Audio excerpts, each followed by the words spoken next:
Once upon a mundane morning, Barb's day got busy without warning. A realtor in need of an open house sign. No, 50 of them, and designed before 9. My head hurts. Any mighty tools to help with this plight? Aha! Barb made her move. She opened Canva and got in the groove. Bulk creating Canva sheets. Create 50 signs fit for suburban streets. Done in a click, all complete. Sweet! Now, imagine what your dreams can become when you put imagination to work at canva.com.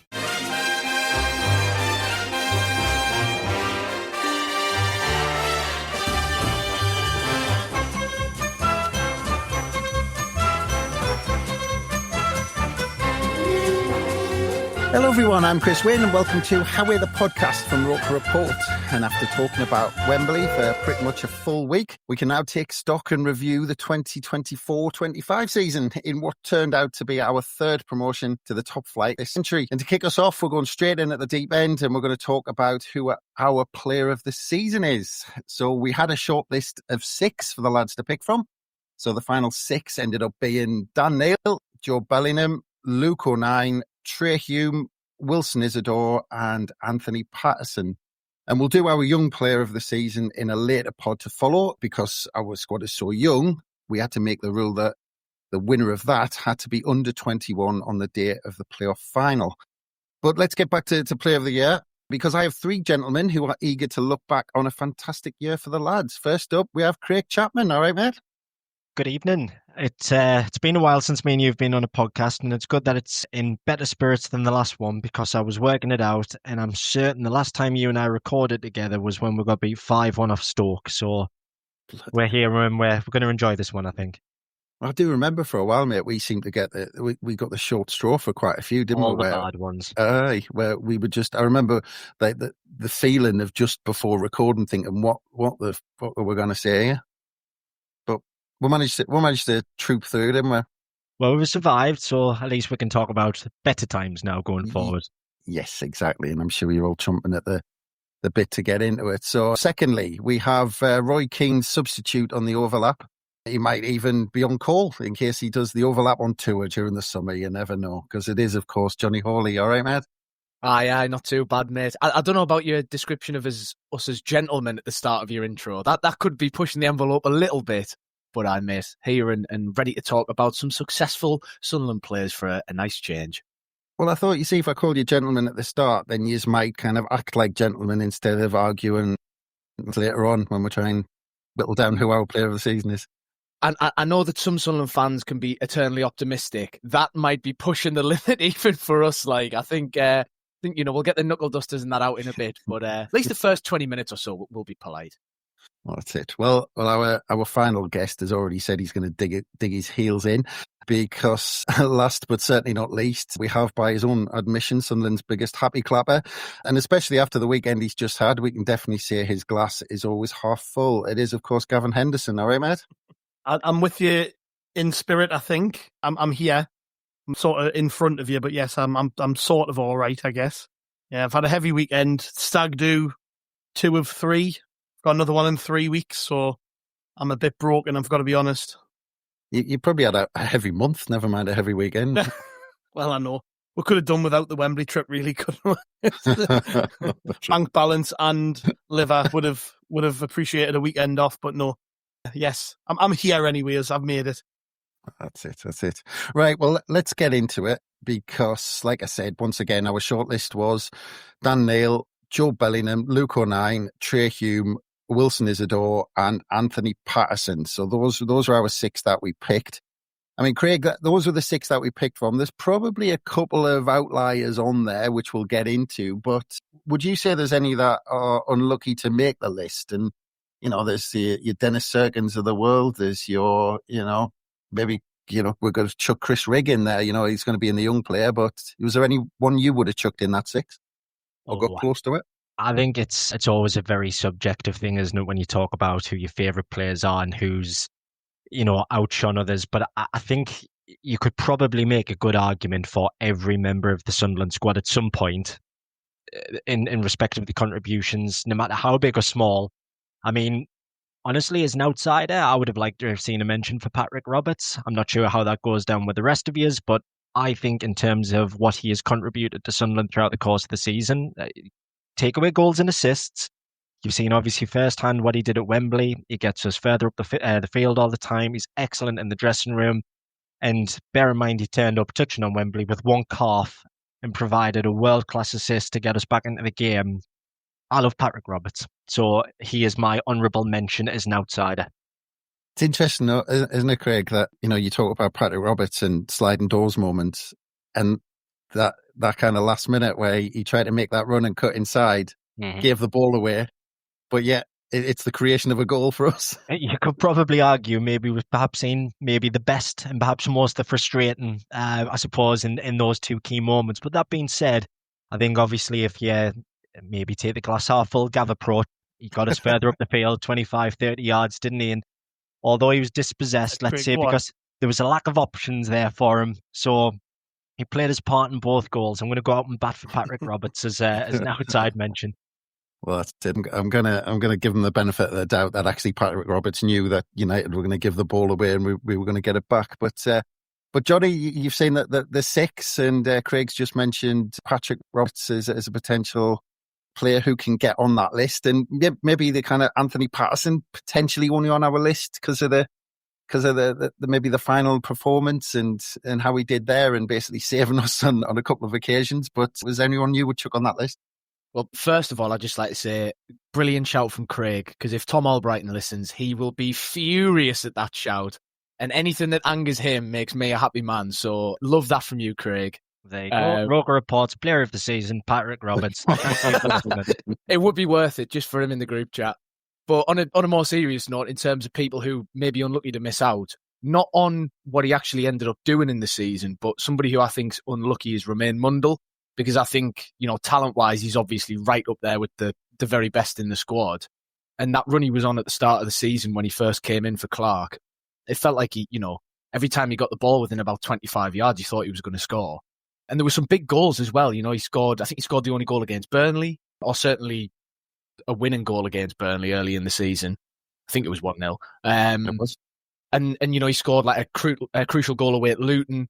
And then later in the season, he scored that brilliant goal against Preston. So I think he's a player who, if he'd had the full season, to be able to feature and actually put his stamp on games and contribute, I'd imagine we'd probably all be sat here with, more than a few of us saying that he's right up there for a shout at player of the season. But obviously, you can't give that award based on, well, he probably would have been good if he hadn't missed 20 odd games.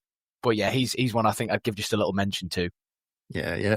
He was a thought, but having started 19 games, I think we thought in the end he just hadn't quite started enough games this season to make the cut. But Gav, I mean, do you think that was a fair enough top six that we picked to choose from?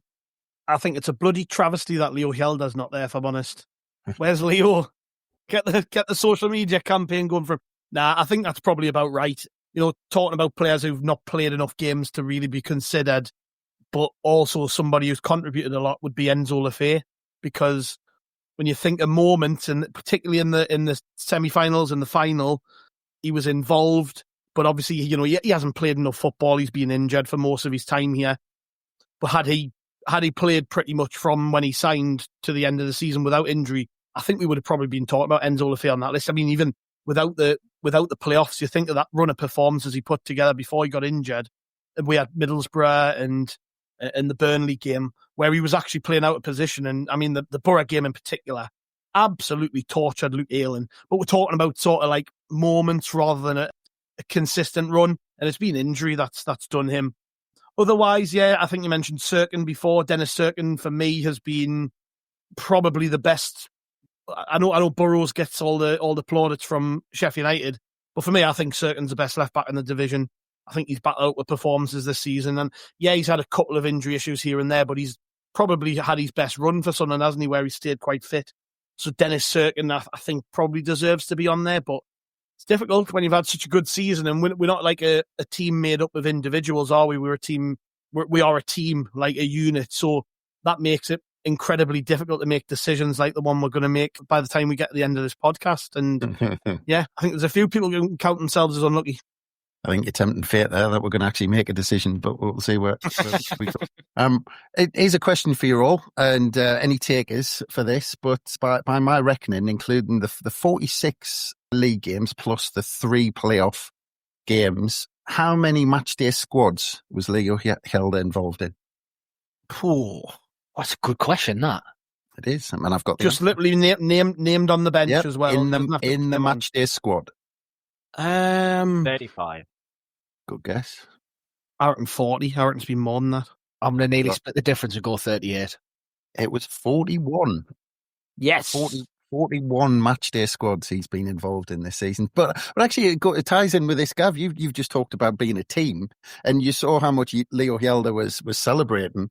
And when I was looking as well, there was a few. Obviously, you've got Simon Moore obviously on the bench every week, but it was quite interesting when I was looking into it because even Alexic was involved in 37 matchday squads during the season, which I was surprised at. But you talk about the squad and the team, and actually you saw how much of those people were celebrating. I mean, clearly they felt part of it, didn't they? Yeah, we've got a lot of players like that. I think even you go to like Blondie, the third choice goalkeeper. You could literally name probably 5 or 6 more other players who've not really played that much football, but they clearly loved. Salis is another one. I know he's off back to Lens in the summer, but somebody who is really popular. I think I mentioned on a pod a few weeks ago, the club did that video, didn't they, where it was asking each player if you could invite 4 guests from the current squad to dinner, who would you invite? And the vast majority of them either picked Salis or Simon Moore. And they're 2 players they've not played a great amount. And I think that must have been very important when recruiting players. Look, you want to sign players who are going to be involved, but at the same time, you also want lads who are good around the training ground and good squad members, good hype men. That's probably the perfect description for Salis, isn't it? He is Enzo Lefebvre's hype man. He just kind of, I'd be half tempted to sign him just to keep the mood up in the Lefebvre household over the course of next season. But yeah, I think they all deserve honourable mentions, and I think the manager and the likes of Luke O'Nien. I think Luke O'Nien in his interview after the playoff final, didn't he name check most of those lads because he wanted to make sure that they got a mention as being a big part of it. Because it's not always about what you see on the football pitch for 90 minutes. It's the day to day. It's the travelling to games. It's the camaraderie that is created from having a squad of good lads. And nobody's going to be happy that they haven't played. But at the same time, you want people who aren't disruptive and who are a positive influence on the rest of them. And yeah, Moore Helder, Salis, Harrison Jones, Tommy Watson, even. They're all popular lads for a reason, Yeah. Well, I was just about to say, last question before we get into the 6. Harrison Jones, you mentioned there. Same question for him. How many matchday squads has he been involved in for the 46 league games plus the 3 playoff games? 30. 25. On Craig. 32.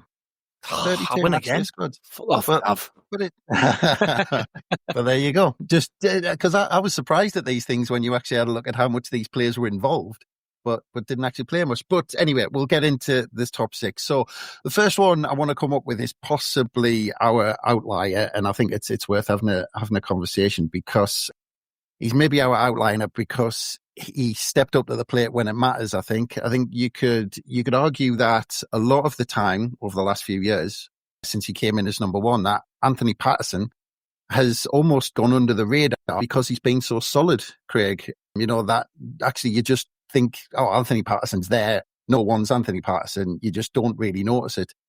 And then actually he just came into the limelight this season a bit when he had that little wobble and he made a couple of high profile mistakes. But the rest of the season, because Anthony Patterson, sometimes because of the nature he isn't flamboyant. He doesn't make the worldly type of save. He makes saves when he needs to. And I think sometimes it might actually go against him that he just makes the simple save and makes things look simple. But I mean, overall, apart from that kind of blip that he maybe had, I mean, how good a season do you think he's had overall? Very underrated, I think. I think obviously you've kind of touched on it there about maybe he's not your typical goalkeeper in that sense. I think Sunderland fans do particularly like the Pickford type mentality, don't we? A big goalkeeper with that big presence, and Patterson he doesn't traditionally have a voice, really. He's never screaming at anybody. But I kind of like that about him. I think he's very calm and collective. He doesn't let his emotions get the better of him. I mean, you go back to Wembley, he's made 2 world-class saves, and you wouldn't tell. Like, there's no emotion on his face. He's so heavily focused. And I think to his testament, that's one of his definitely his best attributes. Like I say, he is so driven. I think it's worth remembering where he came from. At the time, he was obviously, well, he wasn't even number 2. It was Torben Hoffman who was our goalkeeper. He was out on loan at Notts County.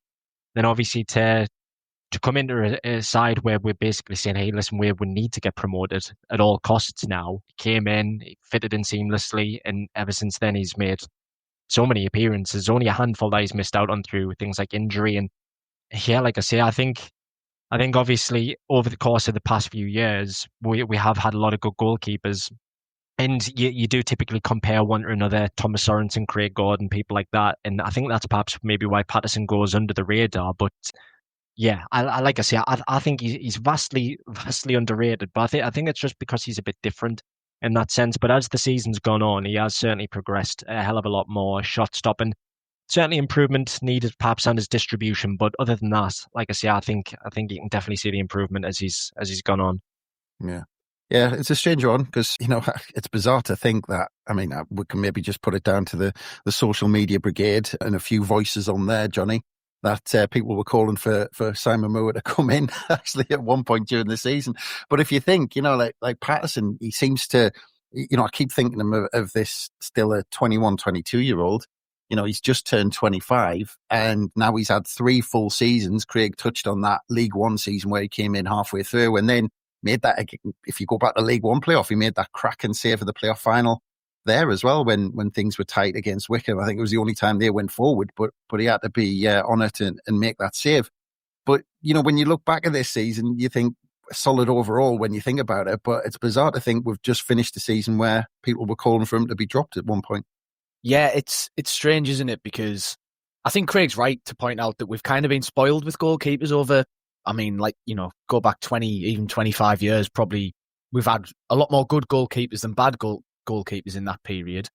Slightly ignoring the, Robin Router and Lee Camp and Jason Steele season. I was going to mention it. we've been spoiled, you know what I mean? We'd been spoiled and then they spoiled it. But no, I think Patterson's sometimes is a victim of comparison in that sense. Because like you say, you look at his body of work as a Sunderland player, and it's not unmatched, but it's unparalleled in terms of the speed of his rise. And for a local lad from the academy to come through and to have made that jump from Notts County straight up to League One football in the January after he came back, to have then immediately not just coped with the championship, but coped well enough for us to finish in the playoffs. Yes, it didn't end the way we wanted, but that's a massive couple of steps up for him in a short space of time as a young lad. And even though he's 25 now, it's still reasonably young for a keeper. You can still expect him to have a minimum of 10 years left at the top level, if not, maybe a little bit more, depending on how well he looks after himself. So for him to be where he is already, he's going to be a Premier League goalkeeper next season. I think that speaks volumes to him as a player. And this season specifically, he did have that spell where he, I think it was 3 games in a row. I remember there was the whole game at home in the middle of it where he slightly chucked one in when, there was that corner and him and Roberts had a bit of a fumble. But the biggest asset about Patterson for me is, and again, Craig kind of touched on this, yes, he makes those kind of mistakes and he's maybe not the most dominant. He doesn't command his area that well, but he almost just has this ability to just not feel pressure. And so in a big game at Wembley, he's just focused on the game. He's not thinking about the noise. He's not thinking about the pressure that's surrounding it and the magnitude of the game. He's just making saves. So he makes that save from Kiefer Moore, one of the best saves I've ever seen in real life. And he's just like, that's just what I do, lads. Defend the corner, or whatever. He just turns around and focuses. And like you said, Chris, as well, that save against Wickham at Wembley last time, in the biggest games, in the big moments, he turns up. He seems to almost perform worse in the less pressure games, because he's like this season, he didn't drop clangers against Burnley or Leeds or Borough or Sheffield United or Coventry. It was in these smaller games in inverted commas before anyone kills us. So yeah, no, I think Patterson is definitely underrated by massive portions of the fan base. But I hope that the playoffs has gone somewhere to kind of almost restoring his reputation in fans' eyes and just wiping those mistakes from this season. And yeah, I just hope people realise how lucky we are to have plucked a keeper like him from the academy for free. Yeah. I mean, Gav, we had an interesting conversation just before the playoffs, or it might have been during the playoffs. I can't remember now. Or it might have been in the build-up to the final with David Priest.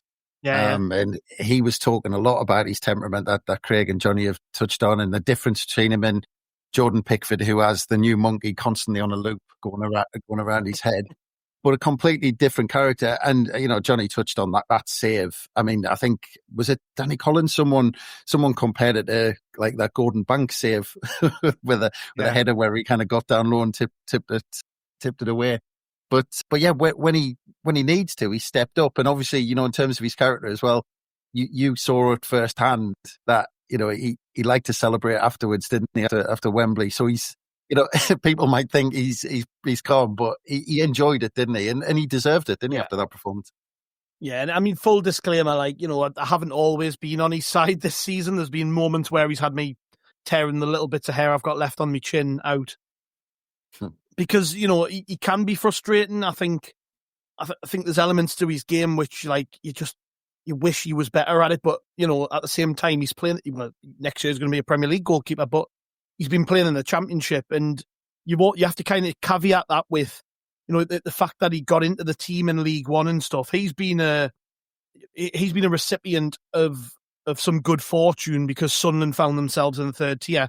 He might not have got these chances at Sunderland had we not been. You know what I mean? So he's kind of grown with the club, hasn't he? And I think I've developed a newfound appreciation for him based on that conversation with David Priest and then the performances which followed, because I started to see Patterson through a different lens in that, you've almost got to ignore the fact that every Sunderland keeper you've ever loved was a bit mental and just focus on the fact that he's very unique. He is very, very unique, not just to Sunderland, but to most. There aren't many goalkeepers. I can't think of anybody like him playing. He's going to be playing top-level football next season, so you've got to talk about him in them terms, right? I can't think of another goalkeeper who is just so level at all times, doesn't seem to feel pressure, doesn't seem to get too excited, just steps out there and does his job. I can't think of many like that, and that's going to be an underrated aspect to his game, I think, when we step into the Premier League, because we're going to need our goalkeeper to be on it. And I think the best area of his game is his shot stopping, his reaction saves and all that sort of thing. If he's getting peppered every week, he's going to look like an absolute superstar, isn't he? Because that's where he's good.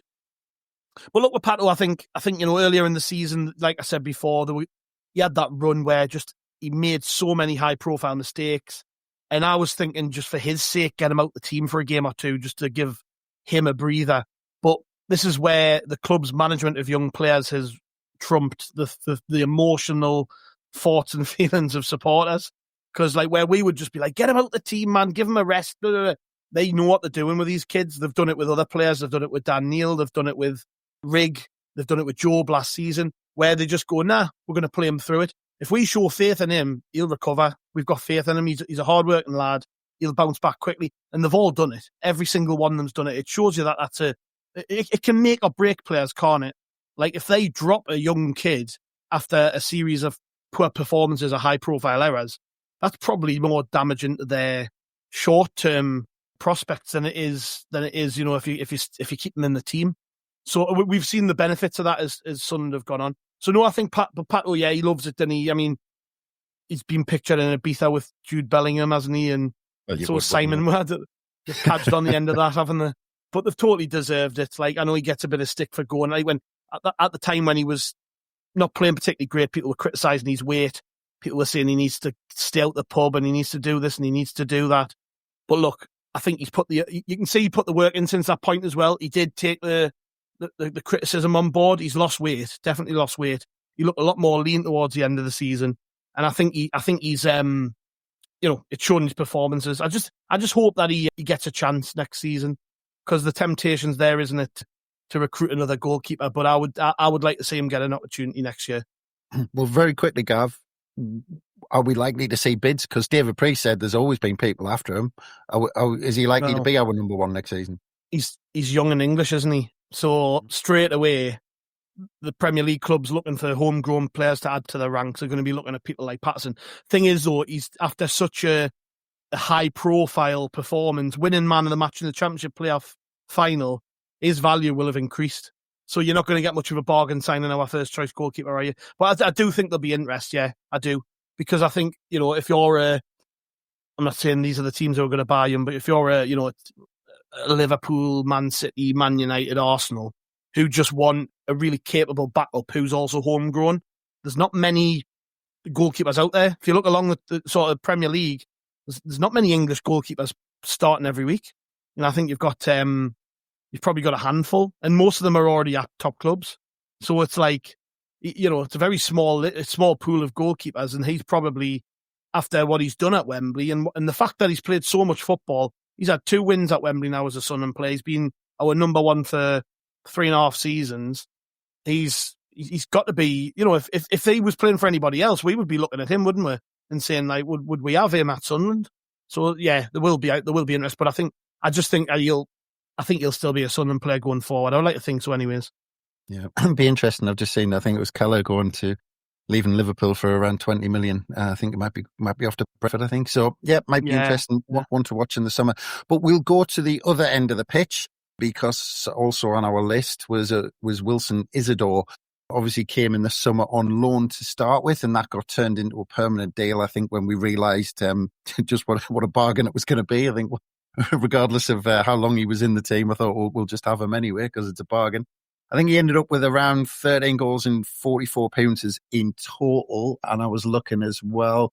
I think he ended up starting around 36 games. But Craig, I mean, thinking about Wilson Isidore this season and thinking about some of his performances, at times has it been a question of which Wilson Isidore turns up?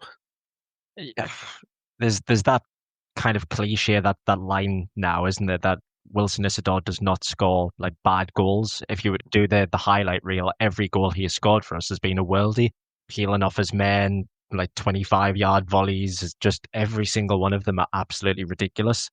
He's box office, isn't he? He's just like one of the most charismatic sort of men to lead the line for Sunderland that you'll ever see, just in terms of the way he goes on. He's got an unbelievable infectious personality, and even when he has, sort of dipped somewhat, obviously he had the moment at Burnley where he missed 2 penalties.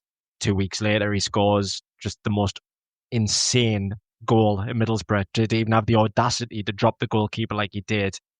And again, obviously, confidence has been mentioned throughout this podcast so far. I think obviously when you've got a striker like that who has, potentially, say, cost the game to Sunderland that we should have won at Burnley, and then obviously to come back as strongly as he did. And look, admittedly, he did go through a poor patch towards the end of the season, but the whole team did. We weren't scoring goals, we weren't winning games. So I think it's no coincidence, obviously, that pretty much everyone went through a bit of a bad patch. But I think in terms of what we've got for such a low transfer fee, I don't think really a lot of people knew who he was before he came in, but I think he's been an excellent addition and certainly deserving of any nomination for a Player of the Year award. Yeah.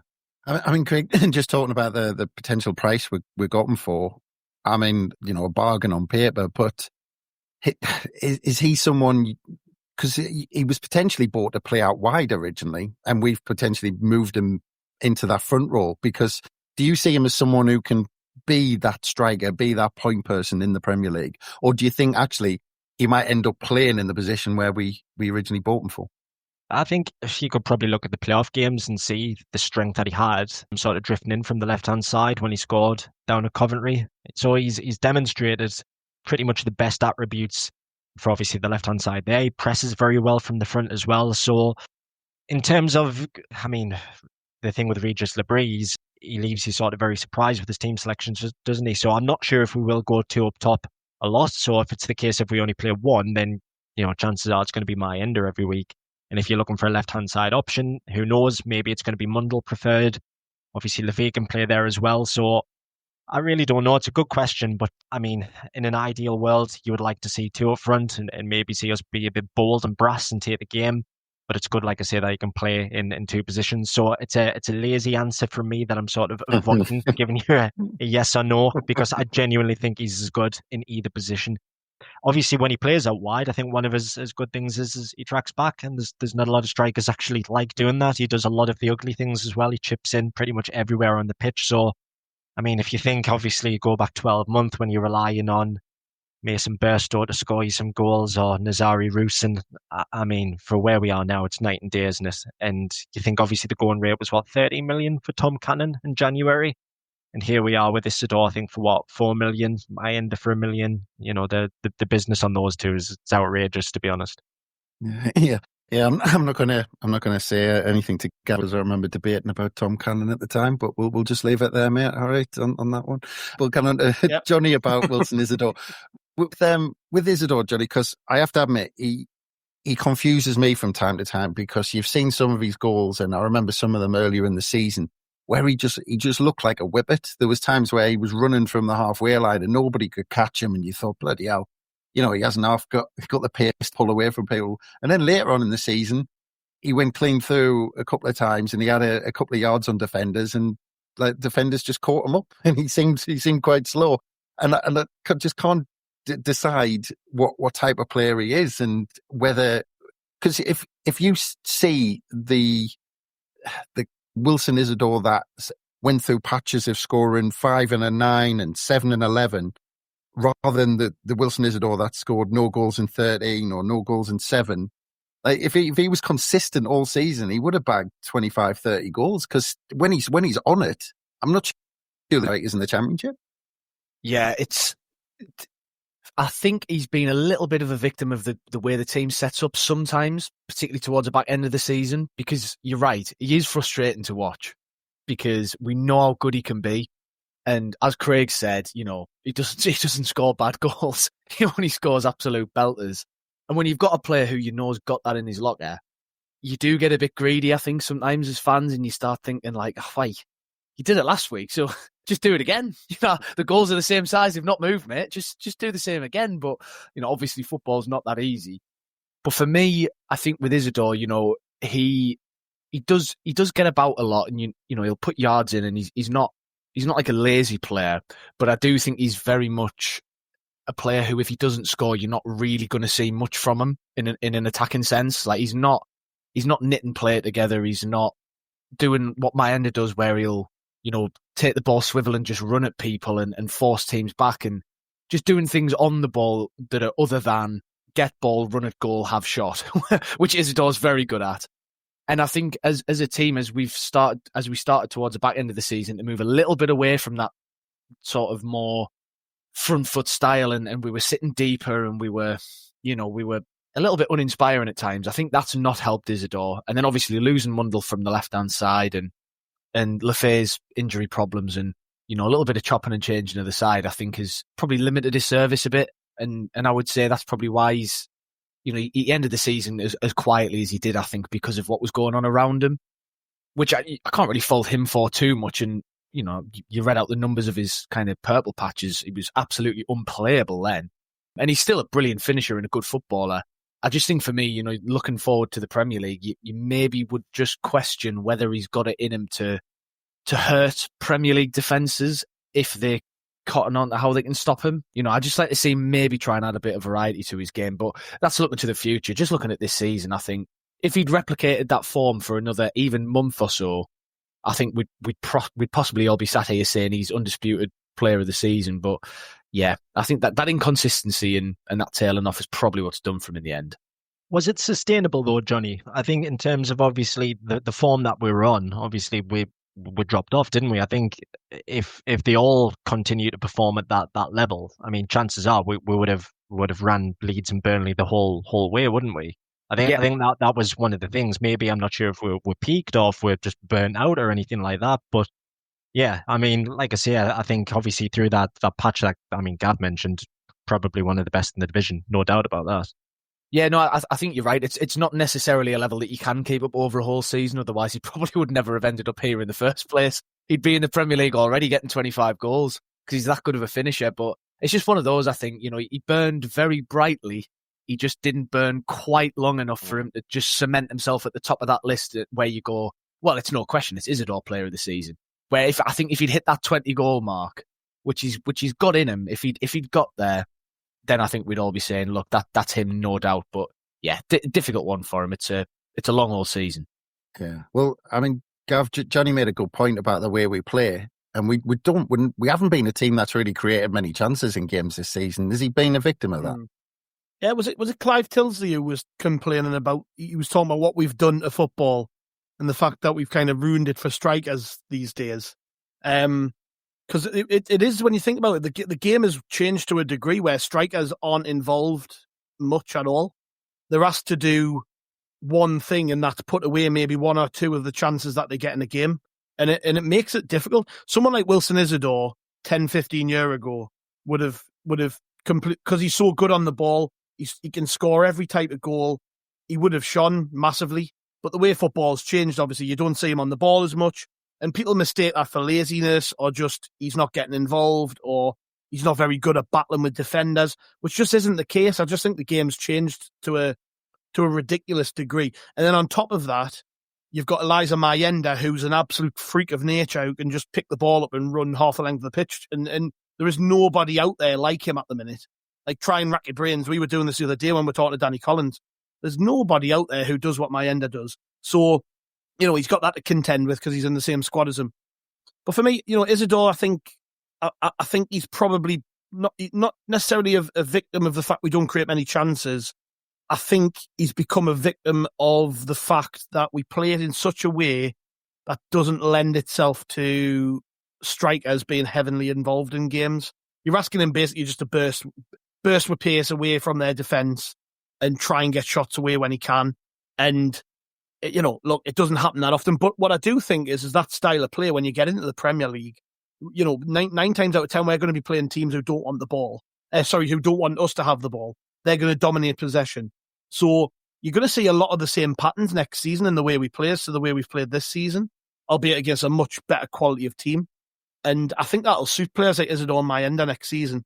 I do. It's still the same goal. It's still the same goalkeepers are, they're either good shot stoppers or they're not. I think when you see defences playing with high lines and you look at the pace we've got in attack, I still think we're going to get joy out of some of these teams. And I think he'll be okay. Here he is, Champions League qualification next season. he's already there, isn't he? Well, we've gone through Anthony Patterson, Wilson Isidore. Neither have had any nominations yet, and neither did our next one, who is Joe Bellingham. I've talked about Joe Bellingham, Craig, quite a lot recently, saying this was the season he's really found himself. And after last season being what I thought really kind of messed around almost, but he was given minutes to find himself really and find out what he was good at, what his role was, and what his role's going to be in terms of his career moving forward. Yeah, it's a bit of a sore point, this one, at the minute, isn't it? Because obviously it looks like a dead cert that he's leaving us. And, after the season that he's turned in, especially. And it's quite funny, I think you see like a lot of rival fans and they just don't get it.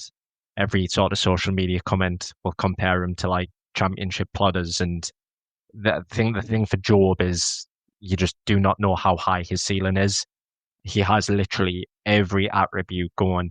And again, you talk about the calm side of game, and I was watching the highlights back, and it's just the way that he uses his body and can just sort of shield the ball from 3 or 4. I mean, like just a big arse, like a proper. It's a throwback, isn't it? That he can just use his entire body and just turn, and 3 men are out the game straight away. And the maturity at such a young age as well. I mean, I made this point so long ago, honest to God. I mean, the Bellinghams, in terms of like those two, like the parents, honestly, they must be superhuman to have made them two. Like, it is absolutely insane, the talent that these two lads have got. And, I'm grateful, obviously, we've got to have seen it with Job. I'm just desperate, obviously, that he gives us another season, no matter how unlikely it is at this moment. But yeah, look, I think he's had a fantastic season. Obviously, people might measure it in goals and assists. That's just not his game. He's not that goal scorer midfielder. He does pretty much everything. But I think he's an excellent player, and I think he's one of the best young talents we've had in a long, long time. Yeah. I think if anyone lost concentration listening to the pod doing something else for a second, they might have thought they'd started listening to a completely different pod after a second if they started listening to Craig going on about big arses and stuff like that. But Joe Bellingham, I think the biggest compliment potentially I can pay him this season is the vast difference we all noticed when he came out the team. Yeah, absolutely. And I think he's a player who possibly, we're talking a lot about victimhood today. He's possibly a victim of recency bias, I think, in a lot of people's minds as well, because, every game in the season counts the same, whether it happens in August or it happens in May. And I think Job was at his absolute best this season in the first half of the campaign. And then, like you say, Chris, there was that, it was QPR away, I think, wasn't it? He got the red card and he obviously missed at least half of that game. I think it was the first half he got sent off. And then the 3 games that came after. And yeah, that was when it became, if anybody hadn't noticed by that point how important Job is to this team, they certainly noticed after that, because we looked a shell of the team, to be honest, in his absence. And as Craig correctly says as well, his game's not necessarily goals and assists. He does pop up with the odd goal, particularly that absolute raker he scored against Derby. That was a great goal. But yeah, it's the fact that he just contributes all over the pitch. What makes him so good. And it's why he's probably a manager's dream, because you pick him in the middle of midfield and you say, right, Job, your job today is just be involved in everything. And he'll be, he's putting in big tackles in our own box. He's carrying the ball like 20, 30, 40 yards sometimes just to get up the pitch. He's obviously not got the pace of like a Mundell or an Isidore or somebody like that, but he's not exactly the slowest player in the world. He's very physical, and his touch is exceptional, really. Again, Craig's talking about how he's able to use his body to kind of take 3 men out the game, which he does brilliantly. But if he didn't have that close control and that ability to almost like drag the ball with him, it's, sometimes you see like the rest of his body seems to be 3 or 4 foot ahead. And then his right foot just scoops the ball from about 4 foot back. And then all of a sudden, bang, the whole midfield's out the game and he's broken the lines. And that, it reminds me of something Gav said. I think it was Gav said the other day on one of the other pods about Tommy Watson trying that shot at Wembley in the 95th minute. It's something a bit different that not a lot of players would do. And Job's ability to move the ball in the middle of the park, to me, is something a bit different that not a lot of players can do. And to already be as good at it as he is at 19, and have played this much senior football, it shows how good of a footballer he is. And if any opposition fans still don't rate him, then they just don't watch him. Because if you did, you would see he's a brilliant footballer. And, you can quibble whether he deserved to win the Championship Young Player of the Year award like he did, but the fact that he's won it shows that he's had a great season. And like I say, I think just, for me, first half of the season was his best. Didn't hit the same heights in the second half of the season, but still, he's been a consistent performer and he's been a really important part of the team, so fully deserves a nomination. Yeah. I mean, Gav, by my reckoning, there was 7 times he wasn't in the starting 11. We lost 2 of those and drew the rest. And talking about his age, I mean, I said on a pod the other day, I think it was the news roundup, I said, people forget that the lad was only 17 when he joined Sunderland. Yeah. Yeah, he's grown very quickly, hasn't he? I mean, we saw last year when, at times you felt like he could have came out of the team, but there was something there with him. Like, even though he was 17 and quite clearly being pushed to the moon, there was something there. There was a reason why they were pursuing it. I mean, this year, a totally different player, so mature. I'm really excited, whether it's in the Sunderland shirt or not, really, really excited to see what he's going to be like next year. Having had that experience of playing every week in the Championship again, winning a playoff final, being in big games, performing in big games. I think he's got, I think it was Johnny who said there about his ceiling. I don't know what it is. And that's what makes him so exciting. But it's the stuff he does, which fans of other clubs watch Job and don't appreciate what he's good at because they don't watch him every week. So they might watch one game and go, well, he's straight away in their head, it's Jude Bellingham's brother. And they're thinking, well, he's not Jude Bellingham, is he? And he's not. Nothing like him. Totally different type of footballer. I'm trying to think like who he reminds us of from down the years as a Sunderland player. Maybe like Gavin McCann or something. Just someone who like a bit of an all-rounder, but he gets his foot in. And he's like I think I've used this term before, and it's not, it's not a particularly academic term, but he's a breaker-upper. He just, You want him in there to break up play. You want him in there to win balls back. And another thing which he doesn't get enough credit for from neutrals is the fact that he doesn't really give the ball away. He gets the ball and he might only play a 5 or 10 yard pass, but he doesn't give the ball away very often. And that's something which top players do. They don't give the ball away too much. And that's the thing when other clubs are looking at Job, they're the aspects of his game they're looking at. And we've been the beneficiaries of that this season because he's been absolutely fantastic. Look, there's been, again, times where he hasn't been in games, and I think he needs to add maybe a few more goals if I'm being uber critical. I think he gets in good shooting positions sometimes and will play the pass rather than take the chance on. We've seen him bang them in from 20, 25 yards. We know he can do it. But all that'll come in time. He's still a kid. And for me, a fantastic talent. And I'm just glad we were part of his journey, kind of in the same way we were with Pickford and Henderson and Johnny Evans, who all went on to have really top level careers in the game. I'm just glad we were there for it with Job. Yeah. Been absolutely fantastic for us. But I think now we're getting to the business end, because now we're coming on to someone who has had a nomination. And this nomination was from me. This was my pick for player of the year. And it's Dan Neil.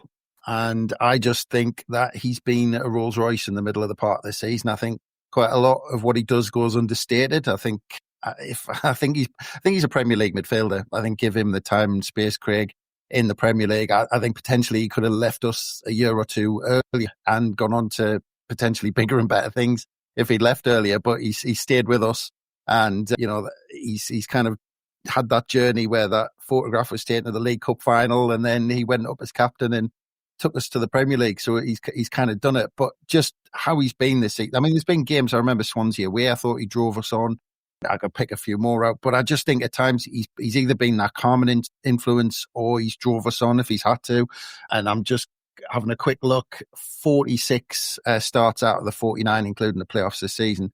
I just think every season he's kind of progressing as a player, getting better and better. And like I said, I just looks like a Premier League midfielder for me. Yeah, and again, another key member of the team. No surprise that, once again, it's another player of ours who is linked with some massive clubs as well. And with Roma, the latest, apparently, to show a little bit of interest. I think with Dan Neil, obviously, I mean, it's evident just how much he loves this football club. You've mentioned, obviously, that photo. It's very, very famous now, isn't it? Obviously, he's been with Sunderland his entire life. The whole family are absolutely staunch red and white. And, I think perhaps maybe that can be to his detriment a little. Sometimes, obviously, the weight of the pressure of playing for Sunderland and being the captain, sometimes, you can see it, maybe there's times he tries a little bit too hard, things that haven't come off. But like you say, I think, quietly throughout the course of the season, he just keeps us churning, keeps us ticking over. Again, somebody who's learned to use his body in a more progressive way. That goal against Swansea, like you say, was great, to be honest. I mean, we've scored so many good goals this season that you forget about the ones in the first half.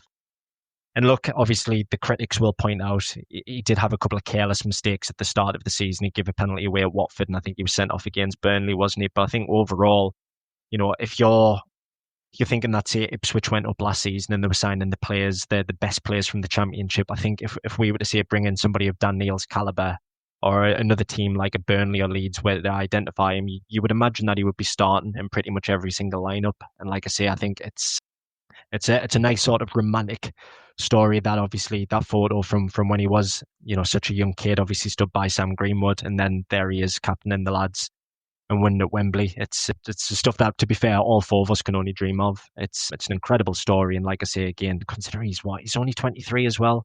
He's got his whole career ahead of him, and again, another one we desperately need to tie down as well, and it's extend his contract. Just quickly, Craig, because I know you used to talk about George Honeyman a lot. I mean, do you think actually for the likes of Dan Neil, it's actually more difficult to do what he's done rather than someone who we signed as a young player and had to come through just having come from another club? Yeah, 100%. 100%. I still speak to George occasionally, and he will still say, even coming up at the Stadium of Light now, that it's still the game that he's perhaps the most nervous for.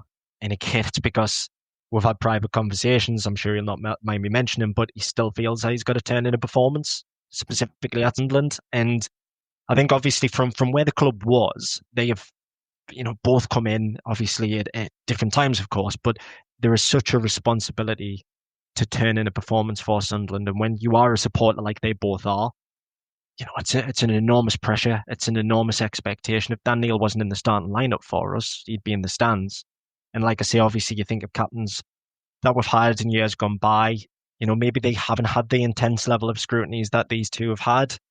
You touch on George Honeyman, for example. He told us a few years ago on one of our podcasts, he's not very good at penalties, so he didn't take one at Wembley. But everybody, attacked that and basically said, well, you're the captain, you should be good at everything. And of course, you're not necessarily going to be good at absolutely everything. But, I do think that the local lads are always scapegoated a little bit more. I remember Jordan Henderson, he went through a period of it as well. They seem to be nitpicked at an awful lot more. But listen, Dan Neil silenced all of his critics, hasn't he? Overall, like I say, you can point back to those early mistakes, suggestions that he needed to come out of the team, but overall, he's retained his position and he's got his club promoted. You cannot ask for more than that. Absolutely. And Johnny, on Dan Neil, because we've still got two to come, so without giving your pick away, how close would he be to your player of the year? Oh, he'd be close. Yeah, without a doubt. I would just agree with everything Craig said, basically. I think that was all basically absolutely spot on. And yourself, Chris, as well. You've kind of identified most of the key attributes that he's got and why he's so important to the team and to the club. And, and to the image of the club, to have a young lad come through the academy and captain us to a Wembley win and those iconic scenes at full time and that sort of three-way trophy lift between him and O'Nien with one arm and Labrise on the other side of the trophy. Those images, I'm sure they'll be getting them put on some sort of mural or on the walls in the Academy of Light and say, look, lads, if you work hard and you apply yourself, this could be you one day, which, that's massive. And so I'm not going to bother kind of repeating everything you have said, but I would just like to point out a performance I think goes massively under the radar from Neil, which was Stoke at home. So I was at that game. I come up from Leeds for it. And that was the game where Tommy Watson scored his brace. But that game, I remember, we were struggling a bit from the start of the game and we didn't really seem to have too many ideas and everything was a little bit lethargic. And then it just felt like, can't remember how many minutes in it was, but it felt like a switch just went in Dan Neil's head and he went, nah, we're winning this game. And he just drove us forward from deep constantly. It felt like every time he got the ball, he was either trying to play a tell and pass or he was trying to actually beat somebody or, get up the pitch with the ball at his feet, which is something you don't really associate with Dan Neil as a footballer. Certainly I don't.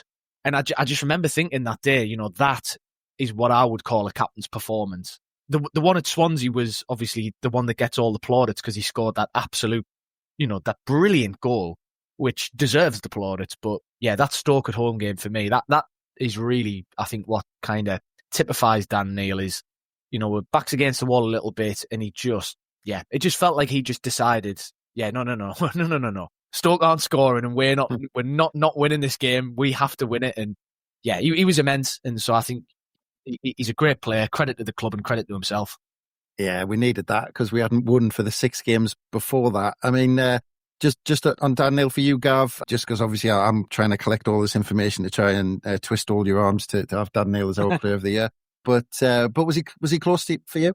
I think he'd be in my top 5. He wouldn't be up the top end. I think, there was a period right at the start of the season, maybe 2.5 months where he wasn't great.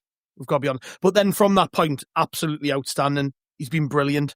But I just think, if we're talking about the season as a whole, we can't use recency bias too much. We've got to kind of judge him across the span of the entire season. And I think he did have a couple of months there at the start where he wasn't very good. But look, I think he's developed. And again, he's only young. He's, 23-year-old? 23-year-old? He's 3 games off hitting 200 for Sunderland. So by the age of 20, he'll be 23 when he hits 200 games, providing he stays at the club, of course. And that deserves an immense amount of credit, not just for him, because he's obviously kept himself fit, he's kept himself available, he's trusted, he plays every game, he's the captain. But for the club to see recognised traits in him as a young player and say, actually, we want to really get behind this lad and give him a pathway into the team. And you've seen the results of it. He's been brilliant. I mean, there's a reason he's being linked with the likes of Roma and Everton and things like that, is because he is a good player. He's a Premier League midfielder now, in my opinion. Not a top Premier League midfielder, but he's certainly, as you can probably pick out 10 teams, he would be challenging for a start, or he would start in those teams in the Premier League. And again, just a massive credit to him in the football club, the way he's been developed. But no, to go back to your question, he'd probably make me top 5. I just think we've had so many good performers this year. He would probably be more towards 4th or 5th for me, if I'm honest. Well, that's it. I've lost my argument on Daniel there then. But I'm gonna stick with you, Gav, with the next one, because we're gonna go straight into Luke O'Nien, who was your nomination for Player of the Year. So I mean, look, it was the story, and then in the first minute he went off injured in the final and wasn't able to finish it. But to come all the way from fixing those seats at the Stadium of Light and with his screwdriver and people not knowing who he was, to becoming, I mean, in some eyes, a club legend. I mean, and you've picked him for Player of the Year this season. To me, he is a club legend. If we're going to call Gary Bennett, Kevin Ball, Gordon Armstrong, Mickey Gray, Gary Owers, Kevin Phillips, Niall Quinn a club legend, then Luke O'Nien's a club legend, because in the deepest, darkest depths of Sunderland's history, the worst we've ever been, that lad was there.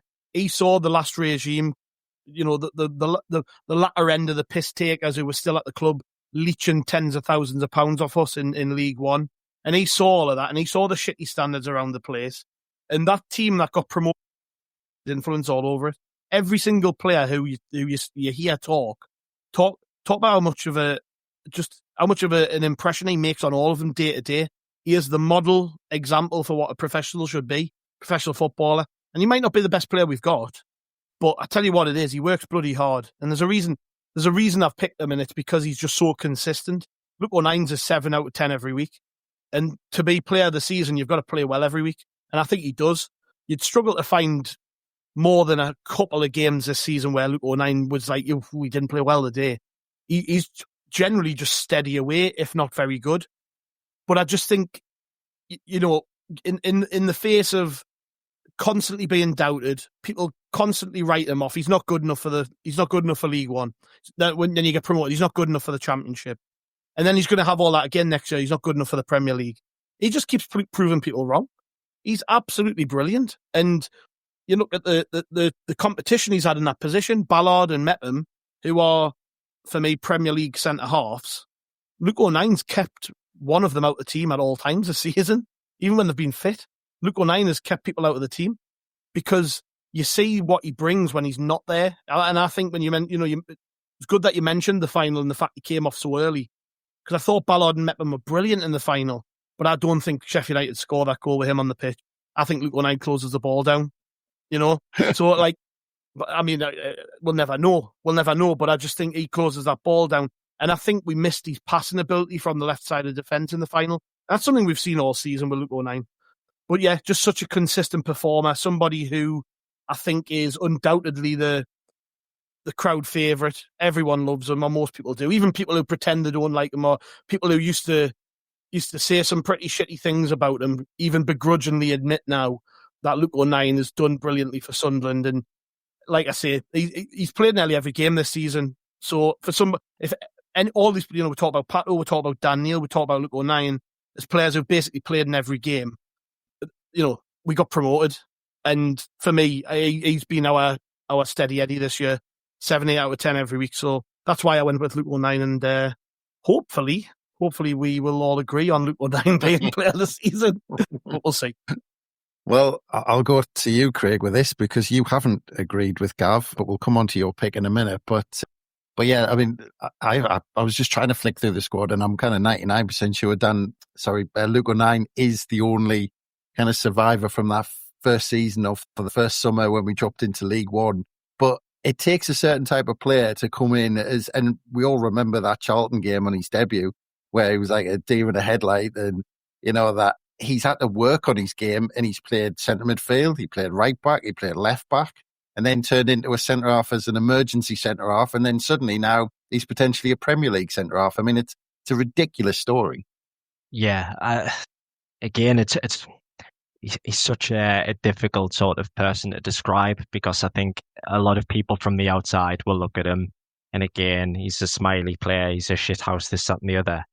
And When you watch the really like over the top, unrealistic American sports movies where they're like full of cliches, like Luke O'Nien is the hero from all of those films. Like he is literally the star. Because if you think of somebody who's come through, the adversity of the League One years where he didn't necessarily shine from the offset. Obviously, got off to a very difficult start. He was out of the team for a few months. I think by his own admission that he's mentioned in previous interviews, there might have been suggestions that he could have left the club in the January, but he knew himself that it was not an opportunity to basically pass up on. And I mean, Christ, we could spend hours talking about his character, what he does for not just the football club, for the people in the region. And like I say, I think all of that sometimes can overshadow the footballer that he is. Gav quite rightfully mentioned his passing. His distribution, by the way, is absolutely ridiculous. It really is ridiculous. And him going off in the playoff final so early, that unsettled us. That really unsettled us. You have a plan and it goes out the window 90 seconds in. And I think that ultimately was what pretty much had us on the ropes for the rest of the first half. And the conversation of legend, it's subjective, but he has to be in that conversation, doesn't he? I know, obviously, Chris, you've got a couple of years on all of us, but if you go cheers, back to... mate. Thanks, mate. Well, I'm gonna get my point, but I know your sort of favourite era to talk about is always the Dennis Smith era. And if you think of those players who achieved the 2 promotions and they dragged us from the bottom, just like Luke O'Nien has now, yep. Then he really does need to be in that conversation with the rest of them. And again, look, argument could have been that he was player of the season. I think he's been brilliant to keep Chris Mepham on his toes at times. He's kept Dan Ballard out of the team. Obviously, he played alongside Adji at the start of the season. So there's that many variables in there as well. But he was the ever-present. All of those chopping and changing, and he was the one who remained in there for the full duration. And Christ, if he wasn't to stay with us, I think every single team in the Championship would want to buy him next season. Yeah. Where's Martin and Kelvin when you need them, honestly? But Johnny, Luke O'Nien, you didn't pick up Luke O'Nien, and it's how he's been kind of all season, and he's been almost an ever present in that back four right until almost the last minute when he had the chance to take us to the Premier League. But we've talked about the journey and everything, and that's part of it. But as Gav said, sometimes and Craig touched on it as well. When he pings those 50, 60-yard diagonals with his wrong foot, or apparently his wrong foot, I mean, he probably couldn't kick with his left foot when he first joined us, and now he's doing what he's doing. I mean, because you hear everybody talk about it, and first one in the training ground, last one out, and he's constantly working, and everything you hear about it. In terms of football, I mean, Craig's talked about he's just his character, but even if he had a brilliant character, it doesn't mean he's getting in the team every week. He is simply just a credit to himself and his family. The way he conducts himself in every single aspect of being a footballer and being a role model and being basically a captain without an armband, he's phenomenal. I struggle to put it into words, actually, because you could say, as Craig said, like we could talk about him for hours. Where do you even start? Everything the lads have said is bang on. When he pings those diags, those 50, 60-yard diagonal passes with his wrong foot, like that's the stuff that makes you feel something. Watching football, I watch that and I'm like, oh, yes, I love that. I didn't pick him only because trying to be dispassionate and take me Luke O'Nien specs off, I think he's made a few poor mistakes this season at times, which I think have come, not from a lack of concentration. I just think he's made some wild decisions at times, which have either cost us goals or probably should have cost us goals.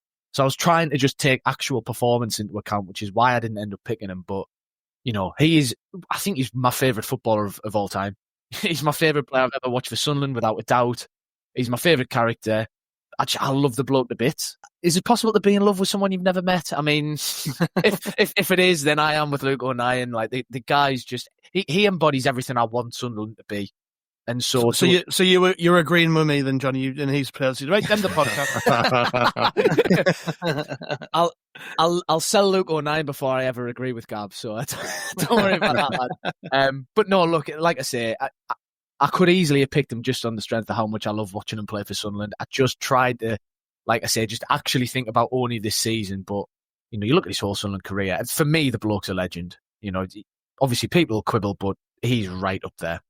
Well, we'll get into our last and final player, Trey Hume, who has 2 nominations from Craig and Johnny, and we'll come back to you, Craig, straight away on Trey Hume. You picked him as your player of the year. I would, in ways that we've said, Dan Neil had dips, Luke O'Nien had dips. I think Trey Hume is one of these who's grown into this season, potentially. I think at the start of the season, you could argue that I think he finished potentially stronger than he started the season. But was it close between anyone else? I mean, or was Trey Hume just, clear as your player of the season? Yeah, not close for me. Not at all. I think, as you've mentioned, obviously, as the season went on, he was just doing things that perhaps we didn't necessarily know he was capable of. I think in terms of his all-round game, one of the big moments that stand out, Sheffield Wednesday away, the ball that he puts in for my end, his second goal. I mean, Christ, that was a cross that Nick Tummerby would have proud of, that one. It was unbelievable. And I think, we all use that line, what we want a Sunderland player to be. And I mean, Christ, he just takes the roof off with every challenge, doesn't he?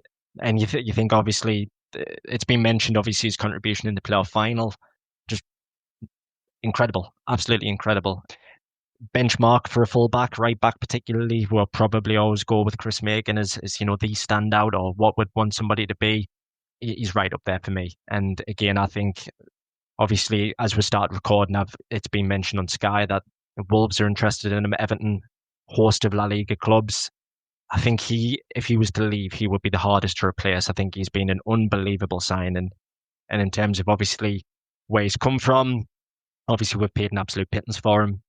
So, yeah, for me, like I say, absolute no-brainer. Chipped in with some excellent goals, ever present. Obviously, very unfortunate to get sent off at Bristol City away. And I think he had 5 yellow cards at the start of the season. Otherwise, he would have played literally every single game for us. Gets on with his job, never complains. You never see him, in any sort of bad press or anything like that. I think he represents the club very well. Obviously, he's a full international. He's captain his country. So for me, absolute no-brainer. I think he's been superb this season. Well, I'm going to come to you next, Gav, because Johnny might have a wobble because I'm from the Baywatch era, so I can say that people can fall in love with someone that they've never met for definite 100% on that. But just as your final chance, and a bet on Trey Hume obviously been fantastic this season, but your final chance as well to try and persuade Johnny to switch his allegiance to Luke O'Nien for this season. It's tough, isn't it? Because really, for me, that you can make an argument that they're neck and neck, Hume and O'Nien. I think with Hume, right, I think in something which Craig sort of touched on there, he said he gets on with his job. He can play left back, he can play centre half, he can play right back. But it's the connection that he's made with us in terms of that tackle at Wembley. Like, how many times have we seen him make a tackle like that? And I can't remember who said it years ago. Maybe Niall Quinn. He said that the Sunderland people cheer a tackle almost as loudly as they do a goal, and it's true. Someone puts a tackle in like that, and that's like, for me, if I was a Sunderland player, that's how I would want to be. I would want to be that right back crunching somebody and send the ball into Rowe's head. Almost, as much as I would like to be the guy scoring the winner in the final. It is that important to us, isn't it? But yeah, look, I can't argue with anybody who's picked Trey Hume.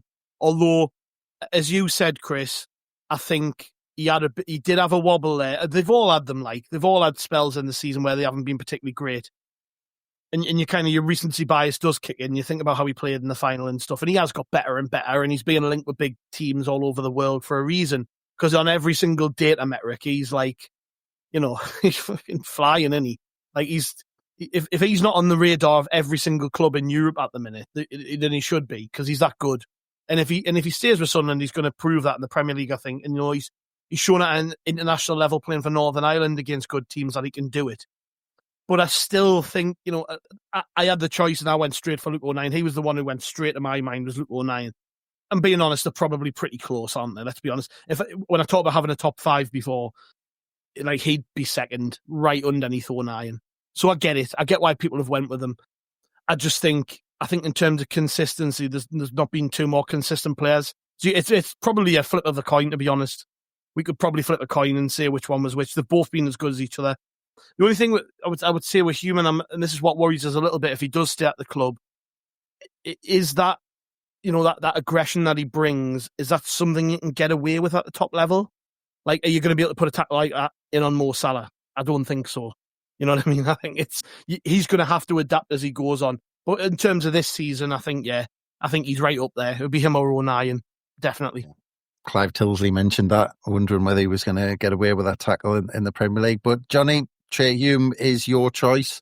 And, I mean, what an asset we've got on our hands, I think he turned 23 in March. And if you think about it, in this, talking about Dan Neil and Patterson and Bellingham, how long they've been in the team. I mean, really, this is his kind of second full season, because he came in kind of partway through the 22-23 season. So he's had 2 full seasons in the Championship under his belt, and now he's a Premier League player. But I always remember when he came through, and he looked so nervous in his first handful of games where he was playing 10-yard passes, 5-yard passes. He didn't want to do anything complicated. He kept everything simple. And then suddenly it just clicked, and he thought, this is easy, this. I just need to keep the ball and smash a few players. And then he's just added to his game constantly. But Sunderland love a fullback who can smash people. And I think he's at the next in a long line of those. But you just hope, because as I think Gav touched on it there, he's the type of player we want to keep, because actually, I mean, obviously because he's a fantastic player, but I think he suits Sunderland. That sort of tackling and that sort of aggression.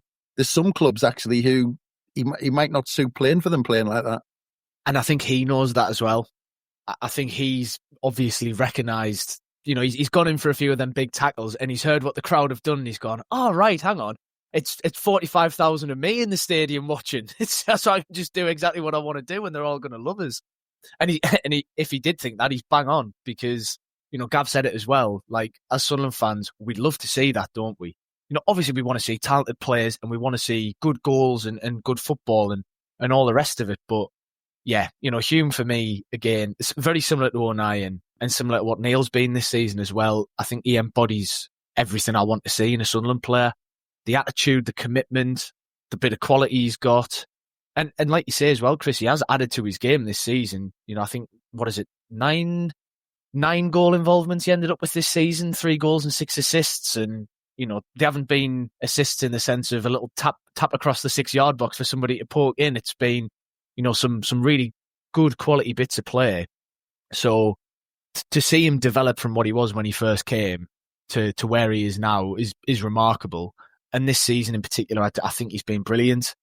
For me, I think he's possibly been the most consistent, in the sense that even when he's at his dip, I think he was still playing all right. I think other players, when they've been off the boil, have been maybe a bit further off the boil. Obviously, that's subjective. He's been part of a good defence, particularly the very start of the season, where, was it 4 or 5 games in a row? I think we just didn't concede a goal. And if you're part of that defence, you obviously know what you're doing. He plays out of position when he's asked, and he never complains. And I think what probably swung it for me in the end was I was trying to think to separate it, because like Gav said, your top 2 or 3 are probably much of a muchness. And I just think if Trey Hume had been injured or sold, we don't go up this season. I think the other 5 players on the list, some of them to a greater or lesser degree would have been, as important. But I think for me, Hume's the one where I think if we didn't have him, I think we'd have been in a world of trouble. Now, obviously, look, if we'd sold him in the summer, we'd have signed somebody else, so who knows what it would have been. But there was that period, wasn't there, where we had a few injuries, and, Serkin was out, and obviously Adji Elise has been out a while, and Huggins has been, struggling for a long time. So we ended up, shifting Hume to the left, and we had people filling in at right back. We got away with it.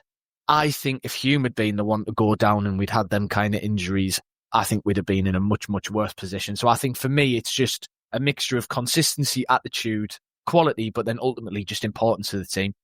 Yeah, and Craig, obviously we said he was your choice, and Johnny's just touched on the progression that he's made, which is ridiculous when you think about it. Coming in from Northern Ireland and then kind of trying to get in the team, and when he did, like I said, it was a slow start, and then he got into the seat. But now you look at where he is now, a team that's just been promoted, as Johnny touched on, right back, left back, moving about, but also he was the player who we said, right from full back, we want you to move in the middle of the park and be a playmaker in there. we ended up telling him to take set pieces. And actually, when he wasn't taking the set pieces, we always seemed to be trying to find him at the back post or try to get him on the ball. And in the end, he's almost ended up being one of our biggest playmakers.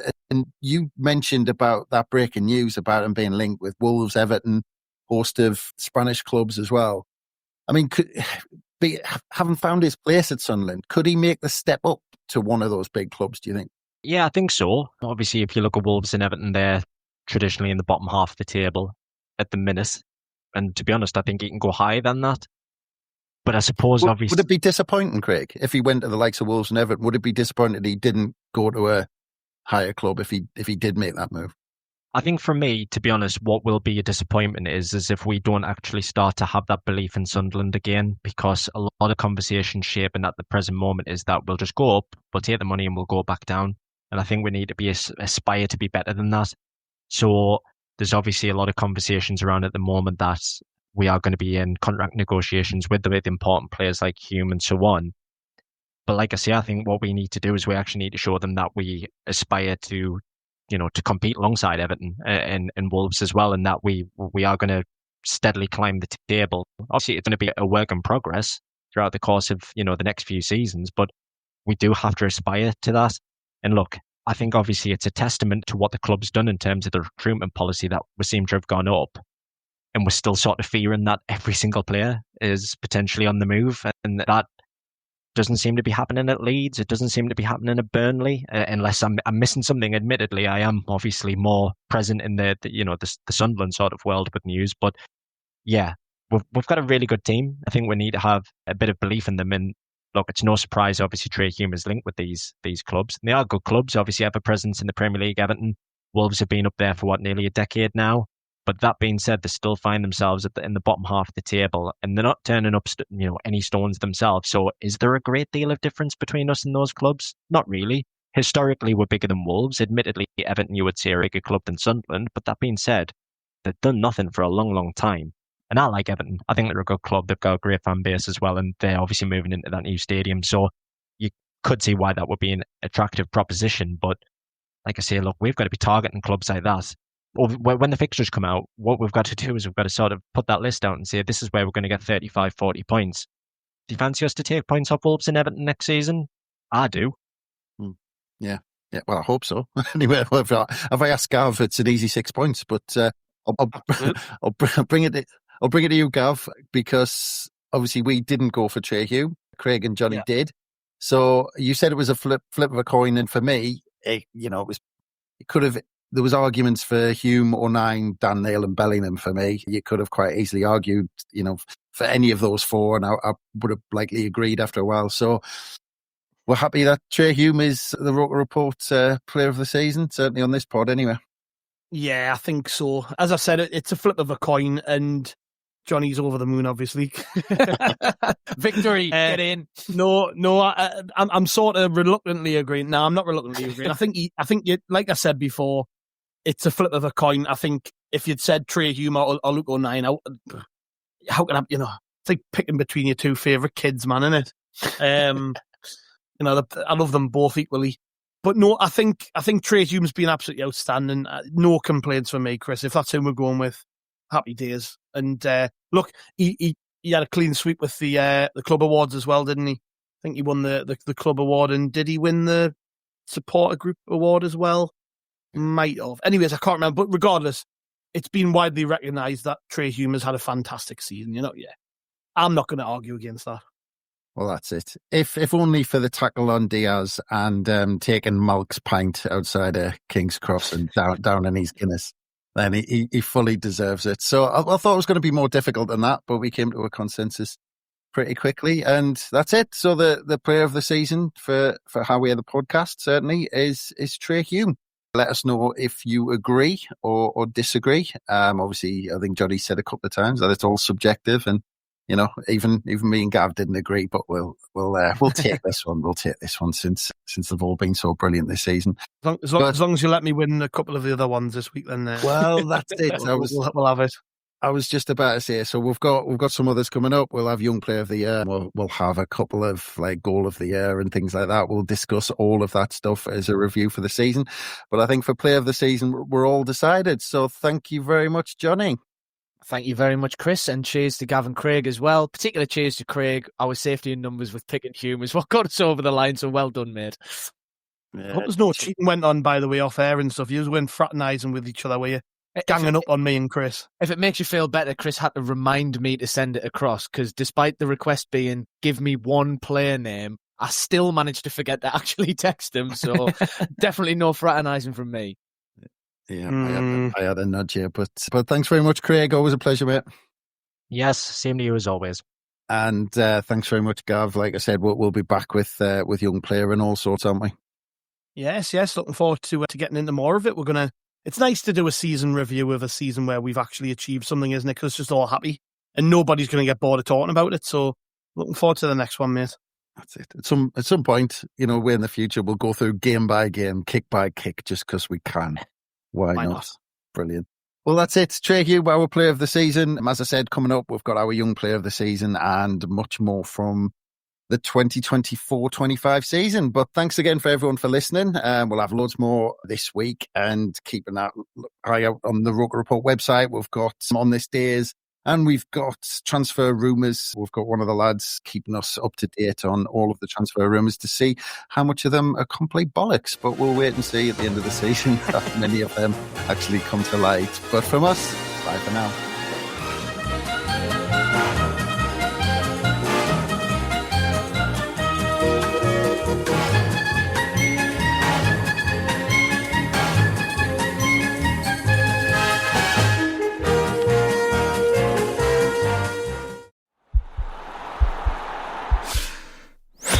This podcast is part of the Sports Social Podcast Network.